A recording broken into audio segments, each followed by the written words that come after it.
Good afternoon student. Last lecture में हमने देखा था कि चुनिंदा शेर के बारे में कि अलग अलग शेर के द्वारा लेखक ने हमें कितनी अच्छी अच्छी जानकारी देकर बहुत सारा अलग अलग नॉलेज उन्होंने हमें हर शेर के द्वारा देने की कोशिश की हुई थी। अभी जो लास्ट लेसन हमारा है इस साल के टेक्स्ट बुक का, वो है ओजोन विघटन का संकट। इसके अंतर्गत डॉक्टर कृष्ण कुमार मिश्र जी हमें पर्यावरण के बारे में और पर्यावरण के साथ साथ हम लोग पर्यावरण का करने वाले ह्रास, उसके ऊपर हमने किया हुआ अत्याचार, इस पर उन्होंने जानकारी देने की कोशिश की हुई है। तो हम देखते हैं कि ओजोन विघटन का संकट, डॉक्टर कृष्ण कुमार मिश्र। लेखक का परिचय देखिए। डॉक्टर कृष्ण कुमार जी का जन्म 15 मार्च 1967 को उत्तर प्रदेश के जौनपुर में हुआ। आपने हिंदी साहित्य में विज्ञान संबंधी लेखन कार्य में अपनी विशेष पहचान बनाई। आपने बनारस हिंदू विश्वविद्यालय से 1992 में रसायन शास्त्र में पीएचडी की उपाधि प्राप्त की। आपने विज्ञान के लोकप्रिय बनने और जनमानस तक पहुंचाने का महनीय कार्य किया है। इसके लिए आपने लोक विज्ञान के अनेक विषयों पर हिंदी में व्यापक लेखन भी किया हुआ है। विज्ञान से संबंधित आपकी अनेक मौलिक एवं अनुवादित पुस्तकें प्रकाशित हो चुकी हैं। आप विज्ञान लेखन में समकालीन पीढ़ी के सशक्त हस्ताक्षर है, यानी लेखक ने जो भी कार्य यहाँ पर किया हुआ है, उस कार्य के अंतर्गत लेखक ने विज्ञान से संबंधित जो सारी जानकारी है वह अच्छी तरह से विद्यार्थियों तक पहुंचाने की कोशिश उन्होंने की हुई है। तो आप विज्ञान लेखन के समकालीन पीढ़ी के सशक्त हस्ताक्षर माने जाते हैं। आप मुंबई के होमी भाभा विज्ञान शिक्षा केंद्र में वैज्ञानिक है। उनकी प्रमुख कृतियां देखिए। लोक विज्ञान, समकालीन रचनाएं, विज्ञान मानव की यशोगाथा, जल जीवन का आधार इत्यादि इनकी लोकप्रिय कृतियां हैं। डॉक्टर कृष्ण कुमार जी का जो उन्होंने हमें यह पाठ दिया हुआ है, उस विधा का परिचय देखिए। प्रस्तुत पाठ विज्ञान संबंधी लेख है। वर्तमान समय में लेख का स्वरूप विस्तृत एवं बहुआयामी यानी बहुउपयोगी, जो सबसे अधिक विद्यार्थियों को नॉलेज दे सके, ऐसा बहुआयामी हो गया है। इसमें विज्ञान, सूचना एवं तकनीकी विज्ञान जैसे विषयों का लेखन भी समाहित हो गया है। विज्ञान जैसे विषयों पर अनेक लेख विभिन्न पत्रिकाओं तथा पुस्तकों के रूप में पाठकों के सम्मुख आ रहे हैं, जो ज्ञान वृद्धि में सहायक हो रहे हैं। पाठ का परिचय देखिए। अभी प्रस्तुत पाठ में मनुष्य की सुविधाओं के लिए किए जाने वाले अनुसंधानों और उत्पादित किए जाने वाले साधनों का कारण पर्यावरण के होते जा रहे ह्रास की ओर संकेत किया गया है। हम सारे मनुष्य प्राणी जो है वह अपनी सुविधाओं के लिए हम पर्यावरण का ह्रास कर रहे हैं। अपनी सारी सुविधाएं, हमारी सब जो सारी उपयोगी वस्तुएं हैं, उन वस्तुओं का उपभोग करने के लिए, हमारी सारी क्रियाएं अच्छी तरह से होने के लिए हम क्या कर रहे हैं, तो हम पर्यावरण का ह्रास कर रहे हैं। सबसे बहुमूल्य बात तो ये है कि हमारी रहने की सुविधा यानी हमारा निवास स्थान बनाने के लिए हम लोग क्या कर रहे हैं, जगह जगह ढूंढ रहे हैं। और जगह मिलने पर वहां पर के सारे जो पेड़ पौधे हैं वह काट कर हम लोग अपना मकान बना रहे हैं और खुशी से वहां पर रहते हैं।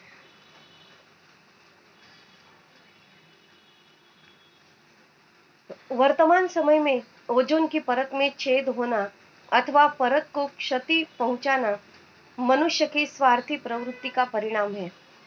हमें वह भली भांति समझना होगा कि यद्यपि सूर्य हमारा जीवनदाता है और परंतु उसकी पराबैंगनी किरणें संपूर्ण चराचर सृष्टि के लिए घातक सिद्ध होती हैं। अतः आज यह आवश्यक है कि ओजोन के विघटन को रोकने का हम संकल्प करें और मानव जाति को इस संकट से उबारे। अभी हमने जो जो सारा पर्यावरण का ह्रास किया हुआ है, पर्यावरण को हमने मिटाना शुरू कर दिया है, तो उसके परिणाम तो हमें ही भुगतने हैं, हमें भुगतने पड़ने वाले हैं। या फिर हमें तकलीफ नहीं होगी, लेकिन आने वाली आगे की पीढ़ी जो होगी, उस पीढ़ी को तो निरंतर ऐसी अलग अलग समस्याओं का सामना पर्यावरण के अंतर्गत करना पड़ेगा। इसलिए हमें आज ही अपनी आंखें खोलकर हमें सतर्कता बरतनी चाहिए कि पर्यावरण को हम कितनी अच्छी तरह से संभाल सकते हैं, कितनी अच्छी तरह से उसे सुरक्षित रख सकते हैं। यह कोशिश हमें करना आवश्यक है। तो आज यह आवश्यक है कि ओजोन के विघटन को रोकने का हम संकल्प करें। हमें यह संकल्प करना चाहिए कि हमारी हाथों से, हमारी आंखों के सामने कोई भी कुछ भी पर्यावरण की गलती ना हो, पर्यावरण का ह्रास ना हो। और जो कोई यदि कर रहा है तो उसे भी हमें सिखाना चाहिए, समझाना चाहिए। ये ऐसा संकल्प हमें जरूर करना चाहिए और मानव जाति को इस संकट से निकालना चाहिए। मानव जाति जो आज संकट में आ चुकी है, उस संकट से उसे बाहर निकलना बहुत ही जरूरी है और वह करना हमारे ही हाथ में है, हमारे ही हाथों से होना जरूरी है। नहीं तो दिन ब दिन यह सारी समस्याएं और संकट जो है वह बढ़ते चले जाएंगे। देखिए आगे, वर्तमान युग विज्ञान और प्रौद्योगिकी का युग है। अंडरलाइन कीजिए इस वाक्य को कि वर्तमान युग जो है आज का, वह विज्ञान और प्रायोगिक का युग माना जाता है। दुनिया में भौतिक विकास हासिल कर लेने की होड़ मची हुई है। भौतिक विकास चाहिए, सबको आगे बढ़ना चाहिए, सबको आगे बढ़ने के लिए भी सारी सुविधाएं होनी चाहिए। किसी को कष्ट करना, खून पसीना एक करना, यह काम करने की आदत किसी को नहीं है। सब भौतिक सुखों के पीछे भाग रहे हैं कि यह मेरे पास होना चाहिए, वह बात चीज मेरे पास होनी चाहिए। इस तरह से भौतिक विकास हासिल कर लेने की होड़ मची हुई है। विकास की इस दौड़ में जाने अनजाने हमें अनेक विसंगतियों को जन्म दिया है। प्रदूषण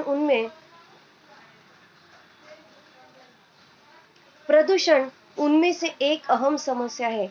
हमारे भूमंडल में हवा और पानी बुरी तरह से प्रदूषित हुए हैं। यहाँ तक कि मिट्टी भी आज प्रदूषण से अछूती नहीं रही है। देखिए, लेखक ने हमारे सामने कितनी स्पष्ट बात रखी हुई है कि पुराने जमाने में खेती में डाला हुआ बीज अच्छी तरह से वहां से फसल उगा करती थी। वहां का जो अनाज निकलता था वह पौष्टिक होता था, हमारे शरीर को तंदुरुस्त बनाने वाला होता था। लेकिन आज यह जो धूल मिट्टी जो केमिकल से भरी हुई हवा में उड़ रही है, उसके कारण क्या हो रहा है, तो यह सारा भूमंडल और जो जमीन है, मिट्टी है, वह भी प्रदूषण युक्त हो चुकी है। और उसके कारण उसमें पकने वाले जो अनाज है, निर्माण होने वाले जो अनाज है, वह भी आज शुद्ध और अच्छी तरह से नहीं बन पा रहे हैं। तो यहाँ तक कि मिट्टी भी आज प्रदूषण से अछूती नहीं रही है। इस प्रदूषण की चपेट से शायद ही कोई चीज बची है। सांस लेने के लिए स्वच्छ हवा मिलना मुश्किल हो रहा है। अभी देखिए, सांस लेने के लिए भी हमें स्वच्छ हवा नहीं मिल रही है। यह तो स्पष्ट है कि हम बहुत ही केमिकल से भरे हुए वातावरण में अपना जीवन जी रहे हैं। छोटे छोटे ग्रामीण भाग जो है, ग्रामीण भागों में आप जाकर देखोगे तो वहां पर अभी भी शुद्ध हवा है, लोग अच्छी तरह से खाना खा सकते हैं, सुबह शाम गरम गरम खाना उन्हें हजम होता है और हमसे उनकी जो खाने की क्षमता है वह भी अच्छी है। वह रोग तंदुरुस्त है, कभी हड्डी या सिर दर्द या कभी बुखार, सर्दी, खांसी, यह सब कुछ कभी भी उनको नहीं होता है। लेकिन हम जो बड़े बड़े शहरों में रहने वाले लोग हैं, उन शहरों में बहुत ही प्रदूषण युक्त हवा आज निकली हुई है। गाड़ियों से निकलने वाला धुआं, फैक्ट्रियों से निकलने वाला धुआं, उससे हो रहा हवा में प्रदूषण, यह सब कुछ जो है वह हमारे शरीर के लिए बहुत ही खतरनाक है। इस प्रदूषण की चपेट से शायद ही कोई चीज बची हो। सांस लेने के लिए स्वच्छ हवा मिलना मुश्किल हो रहा है। जीने के लिए साफ पानी कम लोगों को ही नसीब हो रहा है। पर्यावरणविदों का कहना है कि अगले 25 सालों में दुनिया को पेयजल के घनघोर संकट का सामना करना पड़ सकता है। आज शायद ही कोई जल स्रोत प्रदूषण से प्रभावित बचा हो। आज देखिए, नदी नाले जो भी है वह सारे प्रदूषण से युक्त है। सारा पानी हमने गंदा कर दिया है। फैक्ट्रियों से निकलने वाला गंदा पानी हमने नदियों में छोड़ दिया है, नालों में छोड़ दिया है। तो यह कारखानों से, फैक्ट्रियों से निकलने वाला गंदा पानी नदी नालों में जा रहा है, और वही पानी में हम लोग कपड़े बर्तन मांज कर, गाय भैंस को धोकर, हम वहां पर सारे गंदे पानी का जो स्रोत है वह हमारे नजदीक से बहने के कारण हम लोगों को पीने का पानी भी अच्छा नसीब नहीं हो रहा है। पर्यावरणविदों का कहना है कि अगले 25 सालों में दुनिया को पेयजल के घनघोर संकट का सामना करना पड़ सकता है। 25 सालों के बाद हमें पीने का पानी भी खरीदना पड़ेगा। बहुत बड़ा संकट हमारे ऊपर आ सकता है। यह लेखक ने हमें आज ही समझा दिया है। यदि हम कोई परिवर्तन हमारे अंतर्गत नहीं करते हैं तो शायद वह संकट दिन ब दिन बढ़ता चला जाएगा। आज शायद ही कोई जल स्रोत प्रदूषण से प्रभावित बचा है। कुछ लोगों का कहना है कि अगला विश्व युद्ध राजनीतिक, सामरिक या आर्थिक हितों के चलते नहीं, वरन पानी के लिए होगा। यह तस्वीर निस्संदेह भयावह है, लेकिन इसे किसी भी तरह से अतिरंजित नहीं कहा जाना चाहिए। परिस्थितियां जिस तरह से बदल रही है और धरती पर संसाधनों के दोहन के चलते जिस तरह से जबरदस्त दबाव पड़ रहा है, तथा समूची परिस्थिति का तंत्र जिस तरह चरमरा गया है, उसके चलते कुछ भी संभव हो सकता है। फिलहाल यहाँ हम पर्यावरणीय प्रदूषण के सिर्फ एक पहलू की चर्चा कर रहे हैं, और वह है ओजोन विघटन का संकट। पिछले कई वर्षों से पूरी दुनिया में इसकी चर्चा हो रही है, तथा इसे लेकर खासी चिंता व्यक्त की जा रही है। आखिर यहाँ सवाल समूची मानव सभ्यता के अस्तित्व का है। प्रश्न उठता है कि यह ओजोन है क्या, यह कहाँ स्थित है और उसकी उपयोगिता क्या है, इसका विघटन क्यों और कैसे हो रहा है, ओजोन विघटन के खतरे क्या क्या है, और यदि ये खतरे एक हकीकत है तो इस दिशा में हम कितने गंभीर हैं, और इससे निपटने के लिए क्या कुछ एहतियाती कदम उठा रहे हैं। ओजोन एक गैस है जो ऑक्सीजन के 3 परमाणुओं से मिलकर बनी होती है। यह गैस नीले रंग की होती है। देखिए, लेखक ने हमें ओजोन क्या है वह स्पष्ट रूप से उन्होंने यहाँ पर समझाया है। ओजोन एक गैस है जो ऑक्सीजन के 3 परमाणुओं से मिलकर बनी होती है। यह गैस नीले रंग की होती है और प्रकृति के तीक्ष्ण और विषैली होती है।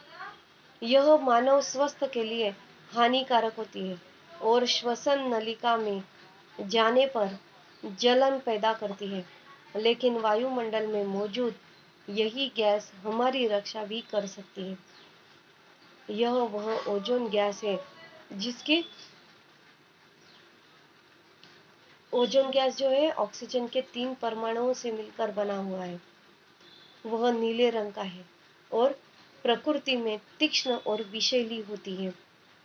यह मानव स्वास्थ्य के लिए बहुत ही हानिकारक है और श्वसन नलिका में जाने पर जलन पैदा करती है, तथा श्वसन नलिका में जाने पर जलन पैदा तो करती है, लेकिन वायुमंडल में मौजूद यही गैस हमारी रक्षा भी करती है। वायुमंडल में यदि वह फैला हुआ है तो वह हमारी रक्षा भी करता है। यह वह ओजोन गैस है जिसकी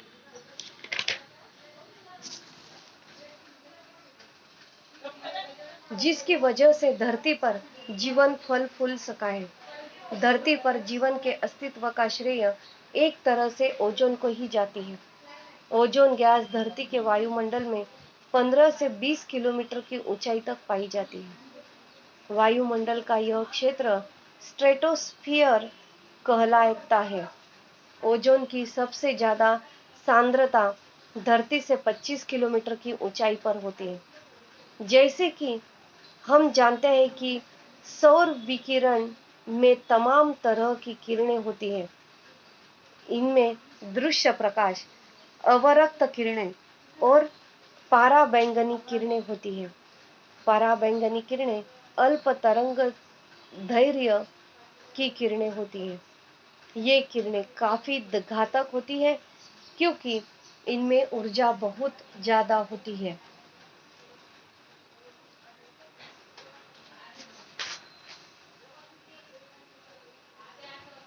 हमारे वायुमंडल में मौजूद ओजोन बाह्य अंतरिक्ष से आने वाली पराबैंगनी किरणों को अवशोषित कर लेती है और उन्हें धरती तक नहीं आने देती है। यह जो वायुमंडल है, उस वायुमंडल के अंतर्गत यह ओजोन से भरा हुआ जो अंतरिक्ष का बाह्य हिस्सा है, वह पराबैंगनी किरणों को अवशोषित कर लेता है। अवशोषित करने के बाद वह धरती तक वह नहीं आने देता है।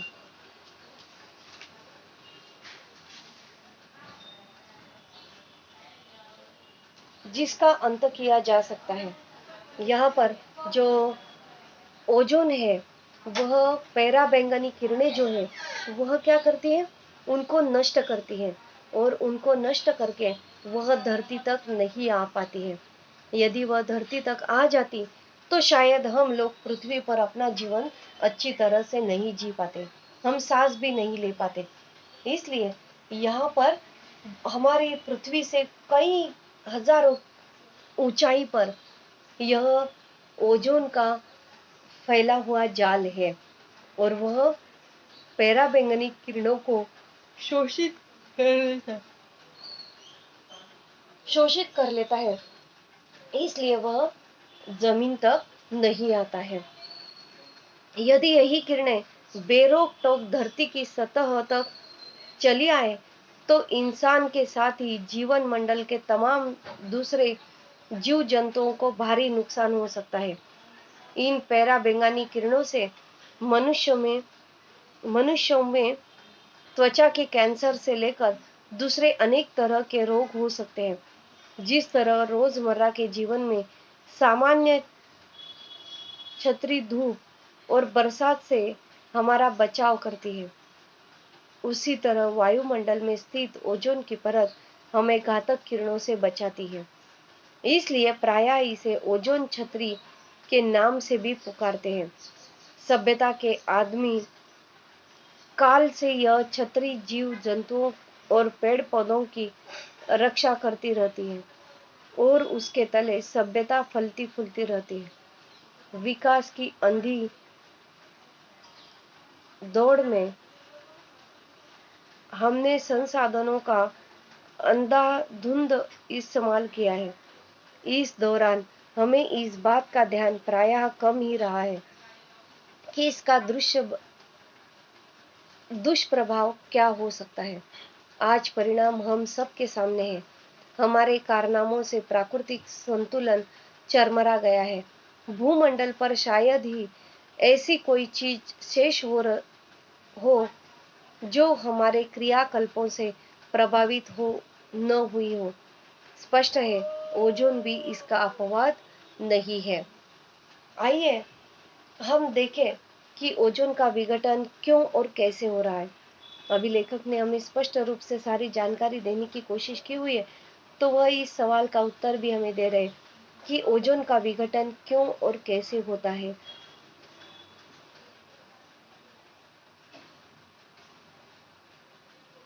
जैसा कि हम जानते हैं कि दैनिक जीवन में कीटकनाशक, प्रसाधन सामग्री, दवाएं, रंग रोगन से लेकर प्रशीत, फ्रीज और एयर कंडीशनिंग वगैरह से प्रशीत का अहम स्थान है।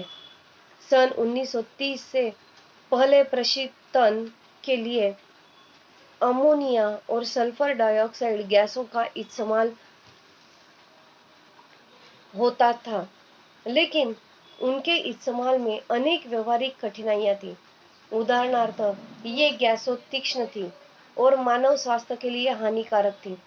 अतः वैज्ञानिकों को एक अरसे से इनके उचित विकल्प की तलाश थी जो इन कमियों को मुक्त हो। इस क्रम में 30 के दशक में थॉमस मिडले द्वारा क्लोरोफ्लोरोकार्बन नामक यौगिक की खोज प्रशीतन के क्षेत्र में एक क्रांतिकारी उपलब्धि रही है। अध्ययन से पाया गया कि ये रसायन सर्वोत्तम प्रशीतक हो सकते हैं, क्योंकि ये रंगहीन, गंधहीन, अक्रियाशील होने के साथ साथ अज्वलनशील भी है।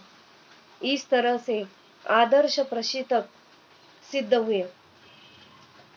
इसके बाद तो प्रशीतन में CFC का इस्तेमाल चल निकला। प्रशीतन उद्योग में अमोनिया और सल्फर डाइऑक्साइड की जगह CFC ने ले ली है। इससे प्रशीतन प्रायोगिक में एक क्रांति सी आ गई है। तदनंतर बड़े पैमाने पर CFC यौगिकों का उत्पादन होने लगा और घरेलू कीटनाशक, प्रसाधन सामग्री, दवाएं, रंग रोगन से लेकर फ्रिज और एयर कंडीशनर में इनका खूब इस्तेमाल होने लगा है।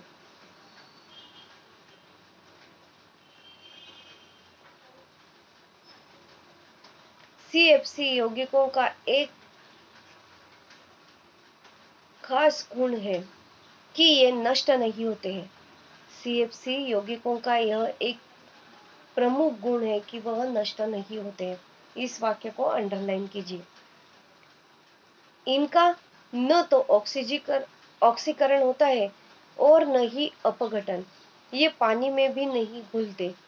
यहाँ स्वाभाविक रूप से सवाल उठता है कि इस्तेमाल में आने वाले इन यौगिकों का आखिर होता क्या है। सबसे पहले एक अमेरिकी वैज्ञानिक FS रोलैंड का ध्यान इस प्रश्न की ओर गया। इस वाक्य को भी अंडरलाइन करके रखिए। आपको एक वाक्य में उत्तर देने के लिए तथा आकृति पूर्ण करने के लिए पैराग्राफ में यह आ सकता है कि सबसे पहले एक अमेरिकी वैज्ञानिक FS रोलैंड का ध्यान इस प्रश्न की ओर गया। कौन सी प्रश्न की ओर? तो यहाँ स्वाभाविक रूप से सवाल उठता है कि इस्तेमाल में आने वाले इन यौगिकों का आखिर होता क्या है। तो प्रश्न की ओर गया। उन्होंने इस दिशा में लगातार कई वर्षों तक अनुसंधान किया। उनका शोध पत्र जब 1974 में नेचर नामक प्रतिष्ठित पत्रिका में प्रकाशित हुआ तो पूरी दुनिया में एक हलचल सी मच गई। अपने पत्र में रोनेल्ड ने निष्कर्ष किया कि शुरू में लोगों ने रोलैंड की बातों को कोई खास अहमियत नहीं दी। कुछ लोगों ने उन्हें आतंकित पर्यावरणवादी कहकर उनका उपहास किया, लेकिन कुछ ही साल बाद 1985 में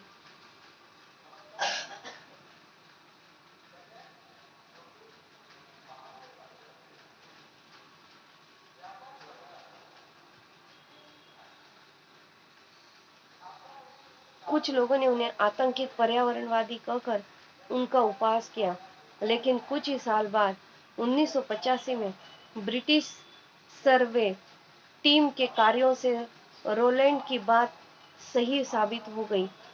टीम ने न केवल ओजोन विघटन की पुष्टि की, बल्कि अध्ययन करके बताया कि दक्षिणी ध्रुव क्षेत्र में ओजोन की परत काफी भीग चुकी है और उसकी वजह से वहां एक बड़ा छिद्र हो गया है।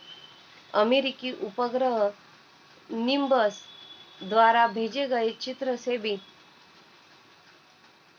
रोलैंड की बात की पुष्टि हुई। ब्रिटिश टीम ने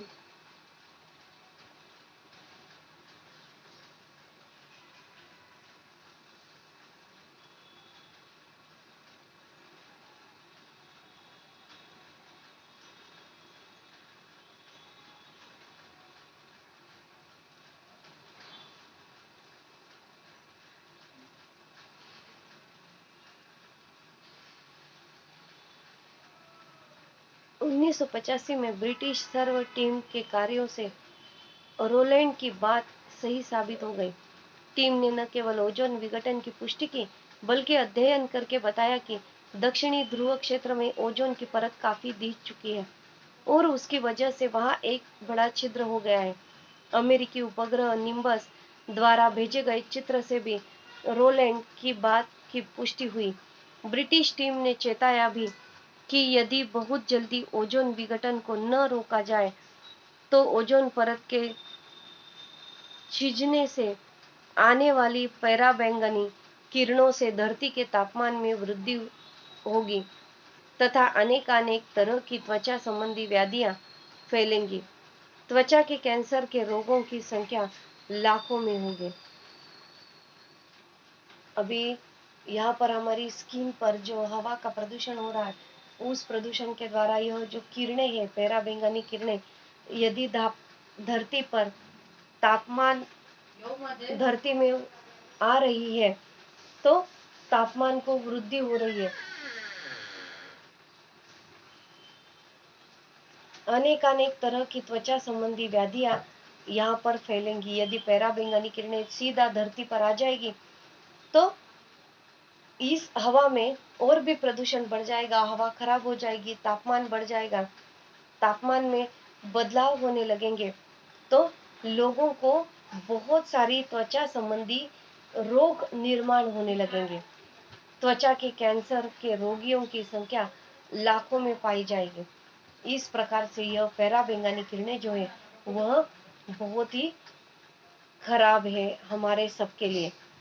CFC रसायन चूंकि हवा से हल्के होते हैं, अतः इस्तेमाल में आने के बाद मुक्त होकर ये सीधे वातावरण में पहुंचाई पर चले जाते हैं। वायुमंडल में ऊपर पहुंचने पर ये यौगिक पराबैंगनी किरणों के संपर्क में आते हैं जहां इनका प्रकाश अपघटन होता है। फोटोलिसिस से क्लोरीन मुक्त मूलक पैदा होते हैं। क्लोरीन के ये मुक्त मूलक ओजोन से अभिक्रिया करके उसे ऑक्सीजन में बदल देते हैं। इस तरह ओजोन का ह्रास होने से ओजोन की परत धीरे धीरे धिसती जा रही है। वस्तुतः आज ओजोन छतरी का अस्तित्व ही संकट में पड़ गया है। जिस CFC को हम निष्क्रिय समझते थे वह इतनी निष्क्रिय है कि उससे निकला एक क्लोरीन मुक्त मूलक ओजोन गैस के 1 लाख अणुओं को तोड़कर ऑक्सीजन में बदल देता है। ऐसा श्रृंखला अभिक्रिया के कारण होता है। यह गौरतलब है कि सन 1974 में पूरी दुनिया में CFC की खपत 9 लाख टन थी।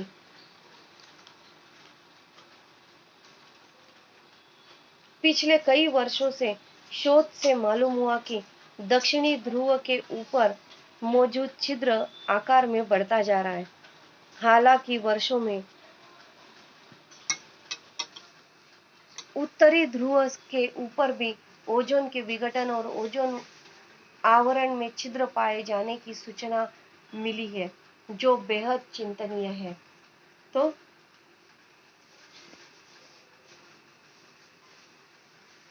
यहाँ पर भूमंडल में पानी बुरी तरह से प्रदूषित हुआ है।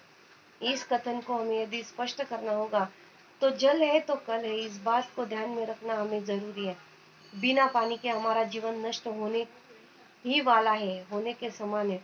आधुनिक जमाने में मनुष्य विकास के नाम पर प्राकृतिक संसाधनों का विनाश कर रहा है।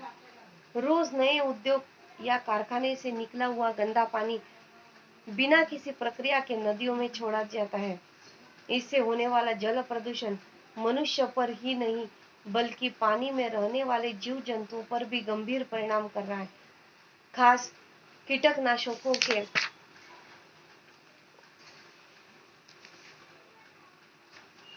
कृषि उपयोगों से बाहर आने वाले रसायनों के कारण भी उच्च स्तरीय पानी प्रदूषित होता है। मनुष्य त्योहारों के बाद मूर्तियां पानी में विसर्जित करता है, उसी से भी पानी प्रदूषित हो जाता है।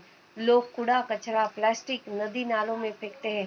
कूड़ा कचरा और प्लास्टिक उसकी निकासी रोक देते हैं, इससे भी पानी प्रदूषित होता है। नदी में कपड़े वाहन जानवर को धोकर नदी का पानी प्रदूषित कर देते हैं। जब यही गंदा पानी आगे की ओर प्रवाहित होता है तो साफ नदी को भी प्रदूषित कर देता है। जो पानी जीवन देने वाला, वही पानी प्रदूषित होने के कारण आज लोगों को पानी की किल्लत का सामना करना पड़ रहा है। बड़ी मुश्किल से लोगों को जीने के लिए साफ पानी नसीब हो रहा है। पर्यावरण बिंदु का कहना है कि अगले 25 सालों में दुनिया को पेयजल के घनघोर संकट का सामना करना पड़ सकता है, और कुछ लोगों का कहना है कि अगला विश्व युद्ध पानी के लिए होगा। इसीलिए पानी की रक्षा करना हमारा परम कर्तव्य बन जाता है, और पानी को प्रदूषित होने से रोकना भी हमारी एक जिम्मेदारी है। तो हम यह कह सकते हैं कि भूमंडल में पानी बुरी तरह से प्रदूषित हुआ है। ओजोन परत क्षय के दुष्प्रभावों को अपने शब्दों में स्पष्ट करना है। तो वह किस तरह से करोगे? तो धरती पर जीवन के अस्तित्व का श्रेय एक तरह से ओजोन को ही हो जाता है। वायुमंडल में मौजूद यही गैस हमारी रक्षा भी करती है। यह वह ओजोन गैस है जिसकी वजह से धरती पर जीवन फल फूल सकता है। ओजोन परत के क्षय का मुख्य कारण हम खुद हैं। मानवीय क्रियाकल्पों में अज्ञानता के चलते वायुमंडल में कुछ ऐसी गैसों की मात्रा को बढ़ा दिया है जो धरती पर जीव रक्षा करने वाली ओजोन परत को नष्ट कर रहा है। क्लोरोफ्लोरोकार्बन ओजोन परत में होने वाले विघटन के लिए प्रमुख रूप से उत्तरदायी है। इनका उपयोग हम मुख्यतः अपने दैनिक सुख सुविधाओं में करते हैं, जैसे कि घरेलू कीटनाशक दवाएं, प्रसाधन सामग्री, रेल रंग रोगन, एयर कंडीशनर, फ्रिज इत्यादि। इनके प्रयोग से ओजोन परत का क्षय होता जा रहा है। ओजोन परत के बढ़ते क्षय के कारण अनेकों दुष्प्रभाव हो सकते हैं, जैसे कि सूर्य से आने वाली हानिकारक पराबैंगनी किरणें धरती के वायुमंडल में प्रवेश कर सकती हैं। वे किरणें काफी घातक होती हैं, क्योंकि उनमें ऊर्जा बहुत ज्यादा होती है। ये किरणें पेड़ पौधों तथा जीव जंतुओं के लिए भी बहुत ही हानिकारक है। मानव शरीर में इन पराबैंगनी किरणों की वजह से त्वचा का कैंसर, अल्सर, मोतियाबिंदु, श्वसन रोग जैसी घातक बीमारियां हो सकती हैं। साथ ही ये पराबैंगनी किरणें मानव शरीर को प्रतिरोधक क्षमता को भी प्रभावित करती है। ओजोन परत के बढ़ते क्षय के कारण आने वाले समय में धरती के तापमान में भी वृद्धि होगी तथा अनेक तरह की त्वचा संबंधी व्याधियां फैलेगी। त्वचा कैंसर से लोग अधिकाधिक संख्या में पीड़ित होंगे। तो यहाँ पर हम रुकते हैं। नेक्स्ट लेक्चर में हम बची हुई जो सारी बातें हैं उसकी जानकारी हम प्राप्त करेंगे। अभी मैंने आपको यह लेसन के साथ साथ 2 सवालों का उत्तर मैंने आपको बताया है कि भूमंडल में पानी बुरी तरह से प्रदूषित हुआ है, इसका कथन स्पष्ट करने के लिए कहा था। और दूसरा प्रश्न हमने देखा कि ओजोन परत क्षय में दुष्प्रभाव को अपने शब्दों में स्पष्ट कीजिए। तो यहाँ पर यह दोनों प्रश्न का उत्तर हमने देखा है। तो नेक्स्ट लेक्चर में हम बचे हुआ लेसन और उसके साथ साथ ओजोन धरती के विषय में अपना मत भी हम देखने वाले हैं। ठीक है, थैंक यू सो मच। यहाँ पर हम रुकते हैं।